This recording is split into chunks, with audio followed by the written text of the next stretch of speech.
নীল আকাশ, প্রকৃতি ঘেরা সবুজের মাঠ আর পাখির কিচিমিচি শব্দ, এই তো প্রকৃতির আসল ঠিকানা।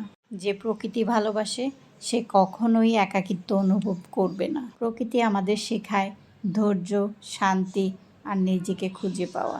এক পশলা বৃষ্টি এসে যেমন পৃথিবীর ধুলোবালি পরিষ্কার করে দেয়, ঠিক তেমনি প্রকৃতির সৌন্দর্য দিয়ে আমাদের মনকেও পরিষ্কার করে দেয়। প্রকৃতি কখনো তাড়াহুড়া করে না, কিন্তু আমরা মানুষেরাই তাড়াহুড়া করি। কিন্তু প্রকৃতি তার নিয়ম মাফিক চলে। প্রকৃতি তার সৌন্দর্য বিলিয়ে দিতে কার্পণ্য করে না, অথচ আমরা মানুষেরা গাছ কেটে প্রকৃতির যে অপরূপ সৌন্দর্য সেটা যেমন আমরা নষ্ট করে ফেলছি, ঠিক তেমনি আমাদের আগামী প্রজন্মের জন্য আমরা কি রেখে যেতে পারছি। একবার ভেবে দেখুন তো, প্রতি বছর কত হাজার টন গাছ কেটে ফেলা হচ্ছে। এতে কিন্তু আমাদেরই ক্ষতি হচ্ছে। এতক্ষণ অনেক বগর বগর করে ফেললাম প্রকৃতি নিয়ে। আসলে প্রকৃতি ভালোবাসি, তাই প্রকৃতির কাছে গেলে নিজেকে হারিয়ে ফেলি। মসুর ডাল দিয়ে পাট শাক দিয়ে রান্না করব। আর সেই রান্নাটাই আজকে আপনাদের সাথে শেয়ার করব। তেল গরম করে কয়েকটা শুকনো মরিচ, পেঁয়াজ কুচি, রসুন কুচি তেলে ভেজে নিয়েছি। 1 কাপের মতো মসুরের ডাল ভিজিয়ে রেখেছিলাম, সেটা দিয়ে দিলাম। এখন দিয়ে দিচ্ছি হলুদের গুঁড়া, ধনিয়ার গুঁড়া, স্বাদমতো লবণ আর ভাজা জিরার গুঁড়া। এগুলো একসাথে দিয়ে এখন ভালোভাবে কষিয়ে নিচ্ছি। পাট শাক দিয়ে ডাল দিয়ে অনেকেই রান্না করেন, অনেক দেশে এটা অনেক জনপ্রিয় খাবার। সত্যি কথা বলতে কি, এই রান্নাটা আমার একদম পছন্দের না।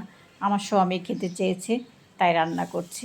সে প্রতি বছর পাট শাকের সময় আসলে তার এই রান্নাটা করে দিতে হবে। ঝাল ঝাল করে ডাল দিয়ে পাট শাক তার ভীষণ পছন্দের, তাই ঝাল হওয়ার জন্য লাল মরিচের গুঁড়াটা বেশি করে দিয়েছি। বেশি ঝাল খেতে চাই তাই বেশি শুকনো মরিচও দিয়েছি সাথে। কথা বলতে বলতে আমি ডালে কিন্তু পানি দিয়ে ফেলেছি আর দিয়ে ভালোভাবে সিদ্ধ করে নিয়েছি। ডালটা ঘুটবো না, এইভাবেই রান্না করব। এখন দিয়ে দিচ্ছি পাট শাক, আর পাট শাকগুলো দিয়ে ভালোভাবে নেড়ে চেড়ে এখন ঢাকনা দিয়ে ঢেকে রাখবো।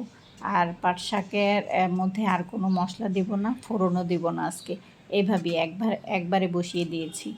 যে কোনো শাক বেশি রান্না করলে শাকের কালারটা যেমন নষ্ট হয়ে যায় আর পুষ্টিগুণটাও অনেক কমে যায়। তো আমার এখানে রান্নাটা কিন্তু কমপ্লিট হয়েছে। এই যে দেখুন কেমন হয়েছে। আমি এখন একটা বাটিতে উঠিয়ে নিচ্ছি। যেহেতু দুপুরের জন্য রান্না করেছি পাট শাক ডাল দিয়ে, কোন অঞ্চলে কিভাবে রান্না করে আমি জানি না, তা আমি এভাবেই রান্না করলাম। রান্নাটা কেমন হয়েছে জানাবেন।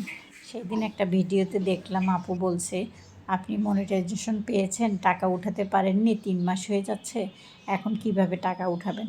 আমার ভিডিওতে একটা কমেন্ট করেন আর 5 জনকে রিপ্লাই কমেন্ট করেন, ব্যাস এতটুকুই তার ভিডিও। কোনো সলিউশন এখানে খুঁজে পেলাম না, অথচ লাইক কমেন্ট শেয়ারের অভাব নেই। ভুলভাল তথ্য দিলেই ভিডিও ভাইরাল হয়ে যায়, আর আমরা এত ভালো ভিডিও বানাই তারপরও ফেসবুকের নজরে আসতে পারিনি। তাই ভাবছি এখন থেকে আর ভালো ভিডিও বানাবো না।